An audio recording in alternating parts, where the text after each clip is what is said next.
passes House Bill 1557, commonly referred to as the Don't Say Gay Bill.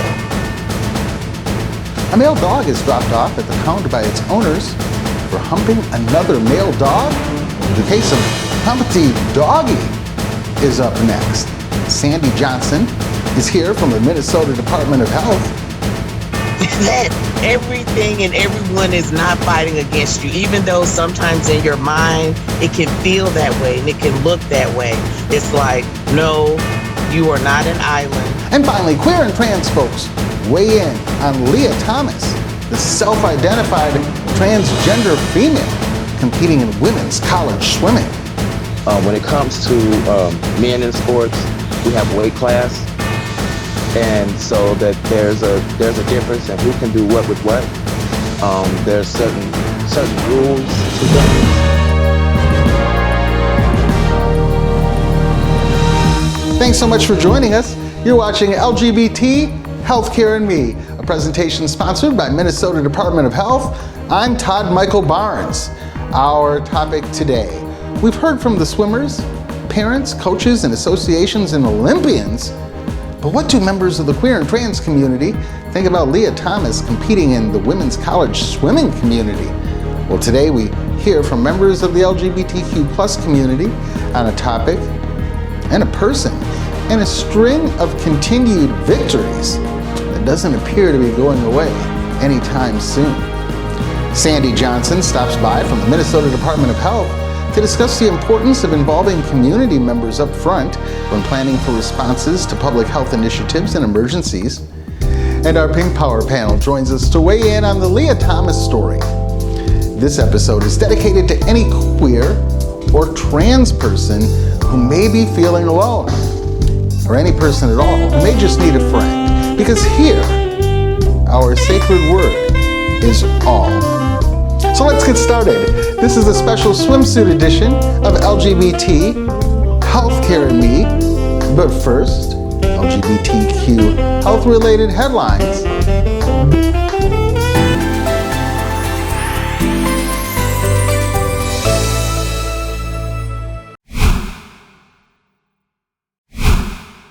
Florida Governor Ron DeSantis signed a bill on March 28th which bans certain discussion and instruction about sexual orientation and gender identity in the classroom.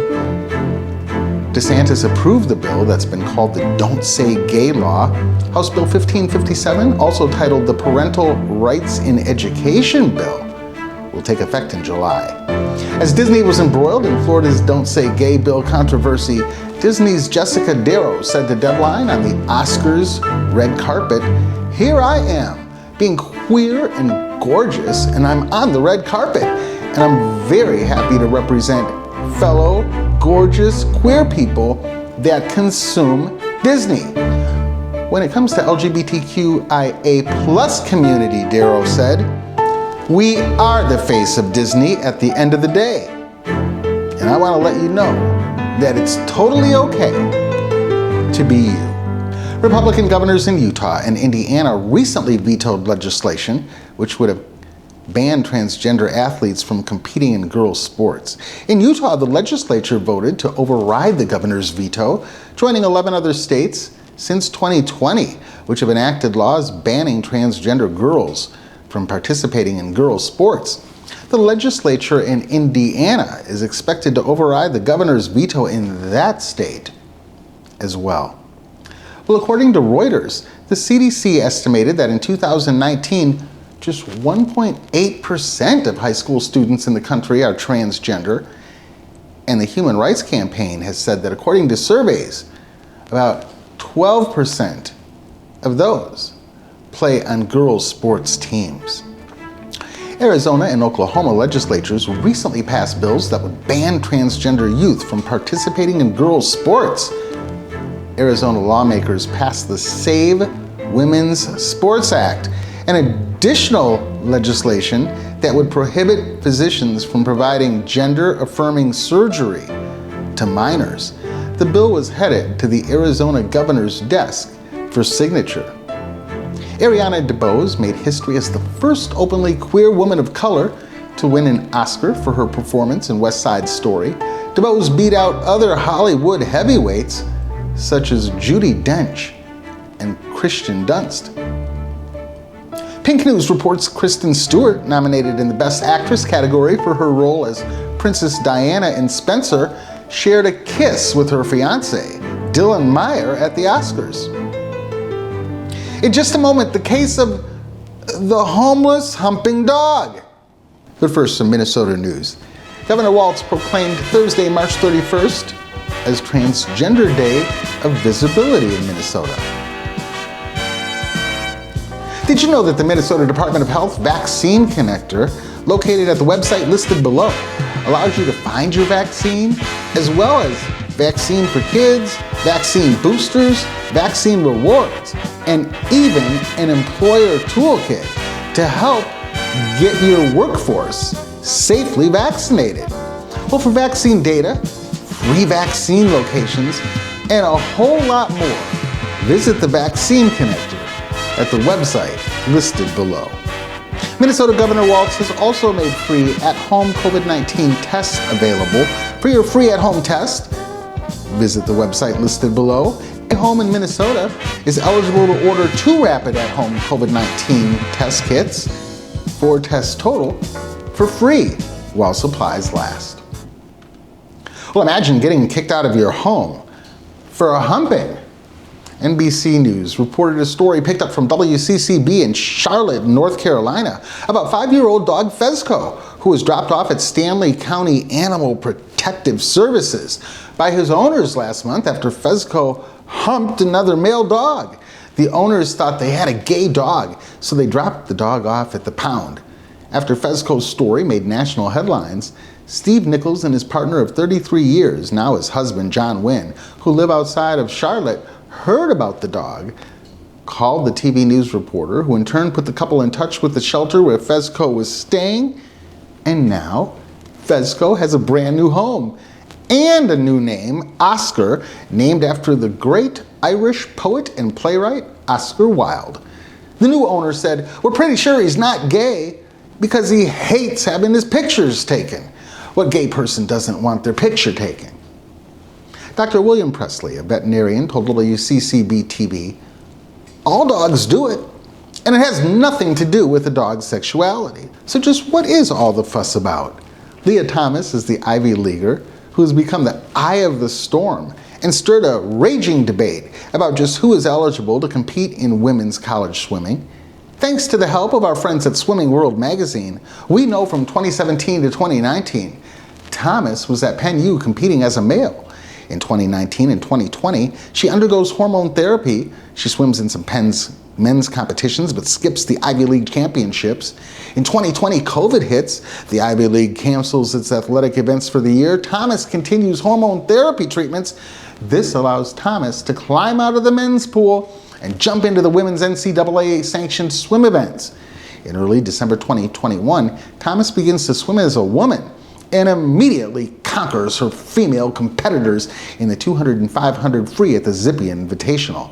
By late December 2021, longtime USA swimming official Cynthia Millen, she resigns her post in outrage at Thomas's swimming as a woman in the sport. In late December 2021, US Olympians speak out for and against Thomas wading into the women's waters. And in January 2022, Thomas wins 2 more events in a home meet at Penn. Multiple swimming authorities, associations, and officials then scramble to come up with new transgender policies.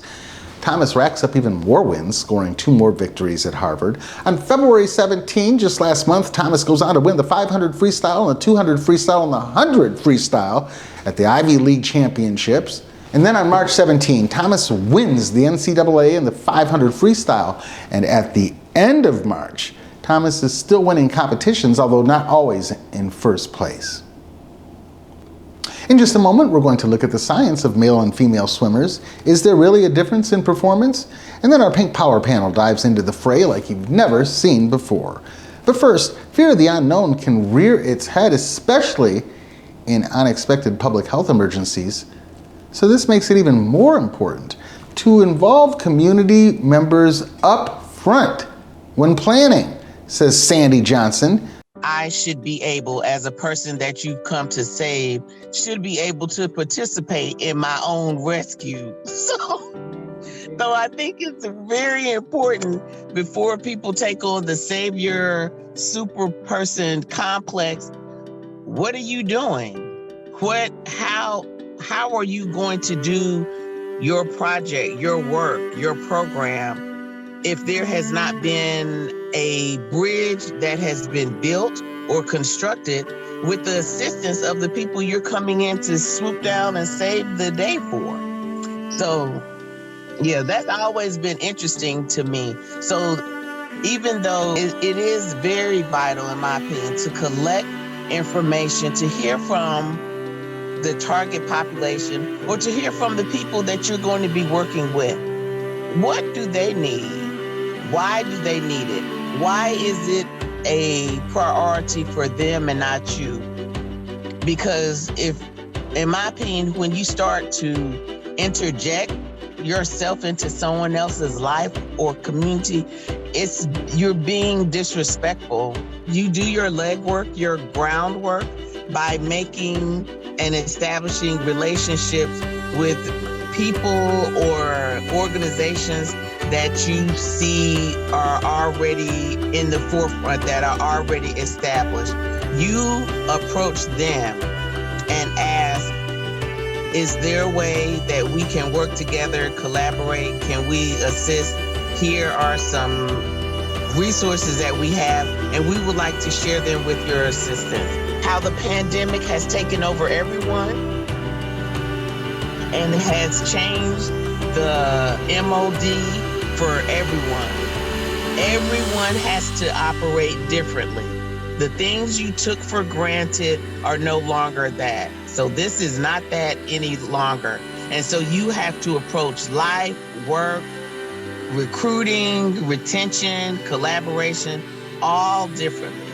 And so in my opinion, when the viewpoint of how vital and interconnected we all are to one another is front and center, then you have a new respect for how work is done for people. You know, I pray a lot. Not enough, but I have a prayer life. And I also exercise a lot to incorporate more endorphins, to have them released so I can have a different mindset and realize, okay, have your pity party moment, but don't allow your current circumstances and situations to dictate your entire day, your entire destiny, because it's not. You have more input in your life than you think. And so recognize that and realize I may not be able to change everything that I would want to overnight, but I can make a change tonight.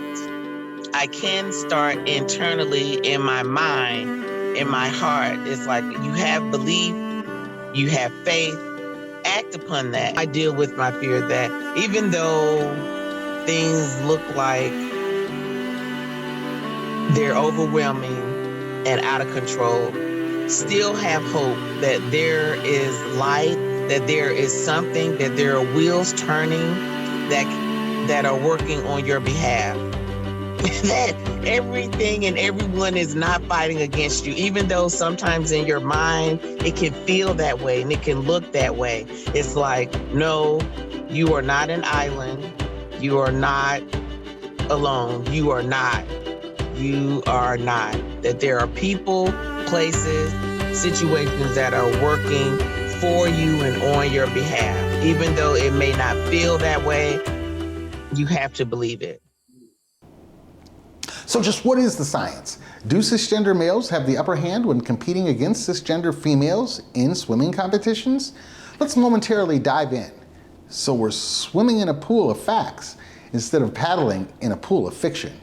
Well, it turns out that the National Institute of Health, the National Library of Medicine, and the National Center for Biotechnology Information has done extensive study in this subject by reviewing the scientific literature regarding the differences between the sexes for all swimming strokes.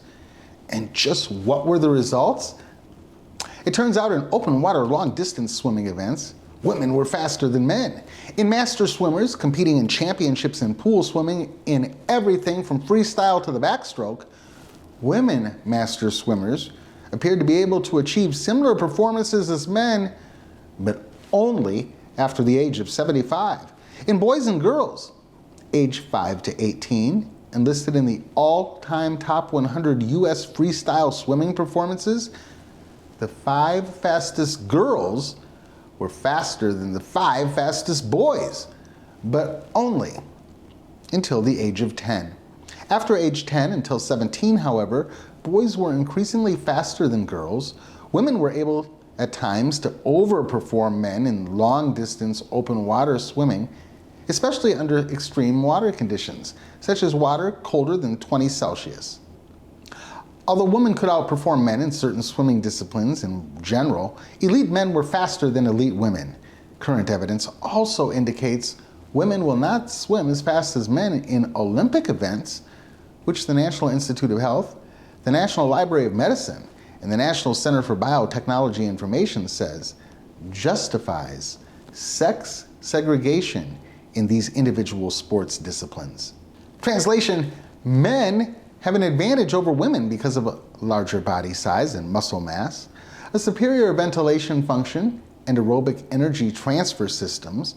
The NIH says it's well known that male swimmers have a higher maximum oxygen uptake, male swimmers have a higher muscle mass, and maximum hand grip isometric strength values. Compared to men, women have an enhanced ability to oxidize fat, superior hydrodynamics, and more even pacing, which provides advantage, especially during prolonged swimming times. This episode, our Pink Power panel chooses to stay far from the shallow end of this discussion, going straight for the deep end of what some consider the toxic Thomas transgender issue, while still others consider it one of the premier civil rights and human rights fights of our time. I think that she should be able to swim. I think that young trans youth have not been around for as long as people are used to, and I honestly feel like it's going to take pioneers, it's going to take tough times, it's going to take a lot of opinions. But I personally support trans youth, and they should not be penalized because they made a decision to live their truth. I'd like to add to that, I support my trans friends, and it would be beautiful to live in a world where they see equal opportunity as well. Thank you. And I know that both of you just kind of put your comments in the terms of supporting your trans friends. And so is the opposite opinion then, in your opinion, not supporting trans friends in terms of saying out of the pool? Does that equate non-support? Yes. I look at it as another form of discrimination. And I don't have the language or the experience to go into details about that. But as a person who has experienced discrimination, it mirrors discrimination to the best definition that I know. Trishan, wow. I'll say something because it's gonna sound bad. But anyway, my opinion about that is I feel like that when it comes to men in sports, we have weight class, and so that there's a difference in who can do what with what. There's certain rules to things when it comes to certain sports, and so I'm not sure about this particularly about swimming and the weight class and who can go faster with the biology and all that, whatever. I'm not really sure. So I am in a space where I feel like, I've said this before, I feel like I know it would be making them have to like out themselves in some sense of the word, but I feel like transgenders should have their own team. I feel like they should have their own sports agendas that way that it could be a female want to be a male, going to the male transition. She could be with the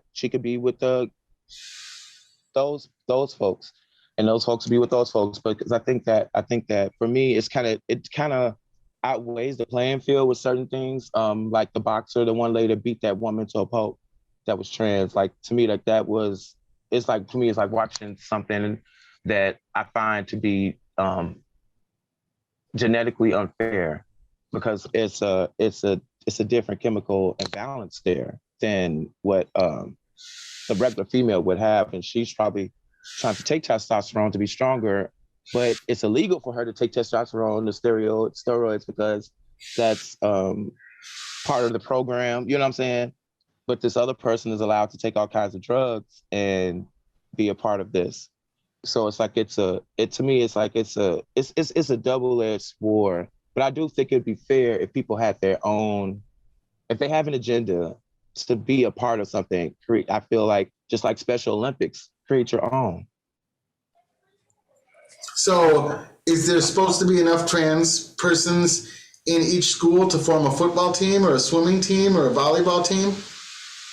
Or how would you envision that to happening? I think it would be just like how they do with other sports. Like when it comes to like there's an all boys school or all girls school. What they do is they create their own team, and then that team for the different school kids from different districts or different schools come together and they play different types of sports and events and things like that. It's like you sign up with like dance moms. You go and you sign up to be a part of this, and then you get to have that sport for yourself. But you're not being ridiculed by the students at your school because we're all the same. So you're embraced. It's more of an embracing thing because everybody's alike. You're embraced by being told to get on a bus to go to another facility to play with another group of people in a game that they can't participate in. You think that's more of an embrace? I think it's more of an embrace to be around people that's more accepting of you than people that's going to make fun of you and treat you bad. What about you, Trishan? I kind of agree with Wow a little bit, in a sense. I'm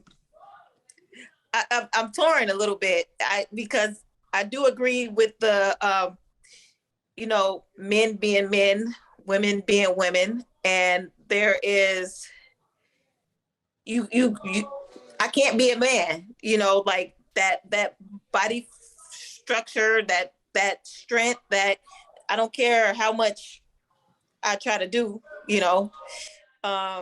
it's just not happening, I mean that in the most respectful way possible,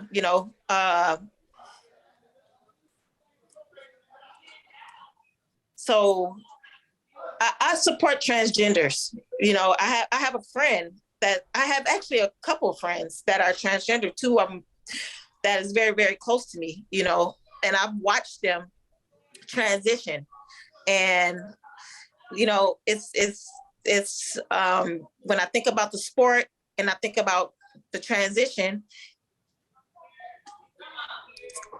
some things just don't mix, I wouldn't say that don't mix. I mean, it's a fine line. Like you want to make everyone happy. You want to include everyone. You want everyone to be inclusive. You want to respect everyone. You want to try to do the right thing.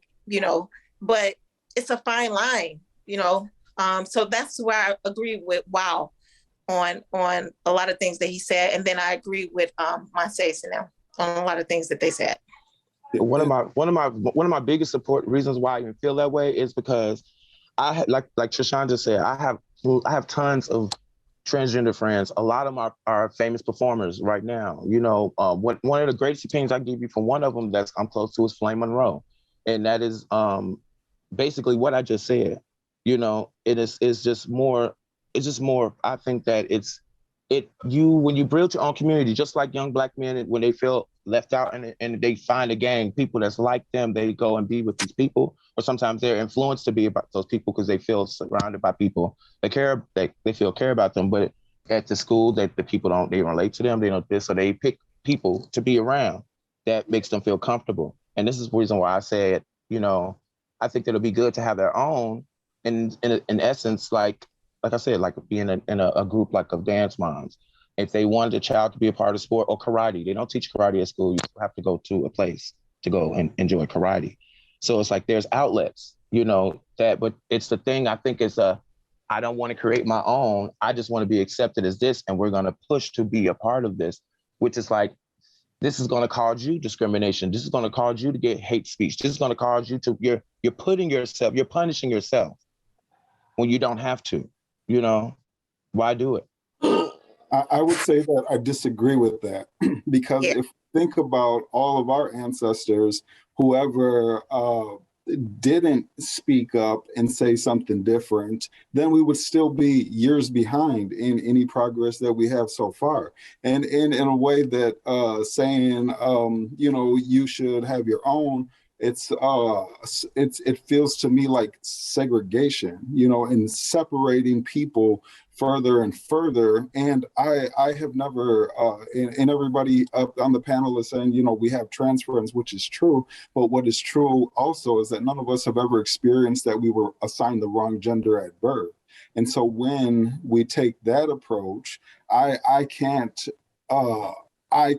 fill in those shoes or speak for everybody who is trans. But what I can imagine for myself is that if that were the case to me, I would want an equal opportunity to be whatever I felt was in my head and my heart. You definitely should. I don't disagree with that at all. For me, it's like I said, for me, it's more about knowing that, you know, okay, I can't compare this. I can't compare this to the march to sit on the back of a bus. You know, I can't compare this to that. For me, it's a little bit different for me because it's more about your sexuality and not your skin color. You could be white and trans and probably sat in front of a bus, you know, and nobody would have said anything. So there's to me, the difference is the problem I see is just like in with your example, even Black folks did that in Rondo, in Chicago, in New York, built their own things so that they could feel included within themselves and comfortable. Not punish themselves by trying to go to the other places, built their own things. But the problem was it all got burnt down. Black Wall Street, Rondo neighborhood. And so the same thing could happen to these folks if they build something, you know what I'm saying? The problem is it's hard for Americans because of different things that's been instituted to believe of that unfairness for all. It's only fairness for some. You know, so are you comfortable with then it being said that while you were here on Earth, your time on Earth, you said to one group of people, go play over there and left the conversation there? No, what I meant is what I mean by that is if I was to have an event and and it's all surrounding, see what will happen if I was having an event, it would already be known that it's LGBTQ and that it's only allies allowed. So coming in with any type of hate speech would be a problem. You'd have to leave, you'd have to exit, and then they would have to go and be over there with their hate speech friends. You know what I'm saying? Like for me, it's like it's all intentional. You know what I'm saying? Like when you do something like this, or you have an event, if you have a team that's available for trans people to come in and you're okay with that, then that's fine. Just like how these schools did it. The problem was probably like parents. Is it hate speech to say you can't swim here on this team? Is that hate speech?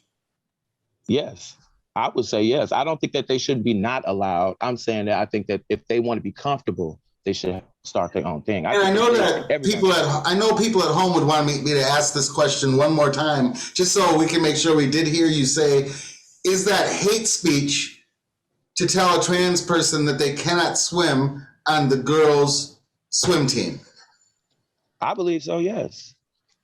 I believe that that's hate speech because they should be allowed to do it. But like I said, for me, I would, if I was the trans person, and I know that the people are going to have a problem with it, I choose to just do something else. I would cut myself the heartbreak. I wouldn't put myself through something that I don't have to put myself through if there's other options. And so I would like to add that wrapped up in all of this is that we grow up in hetero norms, male, female society, and what we don't have enough uh, knowledge and experience with is the transgender community, which is why I think they experience a lot of what they experience is because it makes people uncomfortable.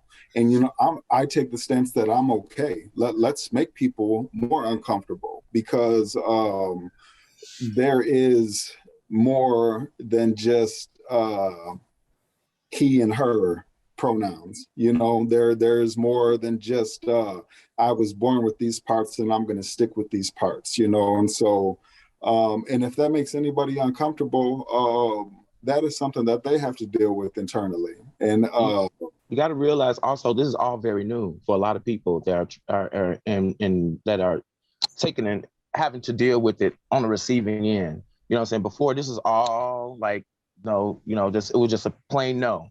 And now they're starting to open up and accept. But then there's, like I said, there's those parents in the background. It's like, I can't believe she pushed my little Natalie down so hard, and that's a man. And so it's like it turns into a whole different thing. So it's like we have not been built with a book. We have not been built with a book how to accept homosexuals or gays or transgenders or bisexuals or for us straight people. So it's like that is something that's new. It's a new nuance of this new breakthrough accepting of transgender people. And we are trying to find the way to make that nook fit into that piece of the puzzle. And I think that for me, like I said, it would be awesome for to have an Olympic team full of transgenders because they all super amazing. Like, did you see the lady on Jeopardy just recently just sweeped Jeopardy for a whole month? And she was transgender. Her name was Amy. And it is like, if they could just have their own thing to show their power within themselves, to show we're just as strong. People will want to compete against them just to say we're better than them. You know what I'm saying? This is what I'm saying. Bring your power and your numbers and have a strong team together that's unbeatable. You get what I'm saying? That's what I see. So they can compete against the straight people too. In taking this conversation back to sports, where coaches, from a coach's perspective, where they see the threat, you double team that person, and that doesn't mean male, female, or trans, and so if we take that same mentality of coaching and leaving it up to coaches and teams to figure out their best strategy to be able to perform against an opponent, regardless whether they were cisgendered or whether they were trans, then we start to see real possibilities of how trans people can fit into sports, because I believe that they do. And I believe that they should have the equal opportunity to be able to perform and practice their skills and their talents. And so wherever skills and talents are outmatched in another area, what is the strategy to attack that? Do we have to train more? Do we have to double team? Whatever it's going to take, let's let people figure it out. But these are the battles, but these are the battles, they're winning the battles, but now they got to get to that war. They're trying to get to this war so that you want to win the war, not just these battles. So how do you win the war? Come together, build your own. This is how the same thing that Martin and Malcolm was talking about when it comes to just the race stuff. We need to build our own things. So that it's no denying you when you have your own table.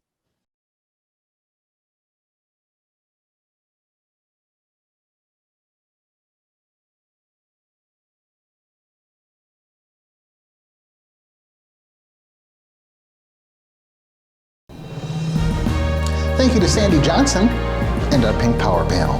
Remember, if you or a loved one still needs to get the COVID-19 vaccine, visit the Vaccine Connector at the website address listed below. Today we discussed the topic of transgender inclusion in women's college sports, but what we really talked about, just the same as every week, what we really discussed were the issues of self-worth and living with joyful love. That concludes this episode of LGBT, Healthcare, and Me. Thank you to the Minnesota Department of Health, and a special thank you for 2 years of great partnership, Brooke Stelzer. Remember, LGBTQIA+ persons and our allies, you are not alone. You can find us 24/7 at our brand newly designed website, www.equitynewsnetwork.com. Find us on our YouTube channel at Equity News Network. And don't forget to smash that like button and remember to comment and hit subscribe. Until our next episode. And until we meet again, it's my hope we dish up some respect and lean in toward love. For all of us at ENN, Todd Barnes, reporting.